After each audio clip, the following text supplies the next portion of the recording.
So to cut a video, you first can go to the eraser tool. You can either click on it or click C. It's a keyboard shortcut. Now, what you want to do is line up your playhead with the area you want to cut. So let's say right here.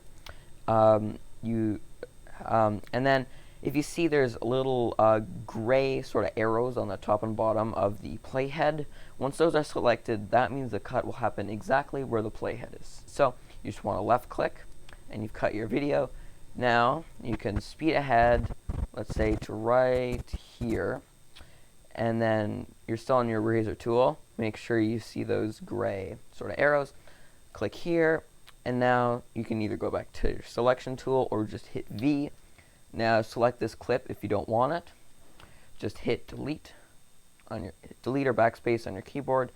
Now take this, left click on it, and drag it so the gray line, the gray arrows are right there. So now drag the playhead back, and you can see just like that.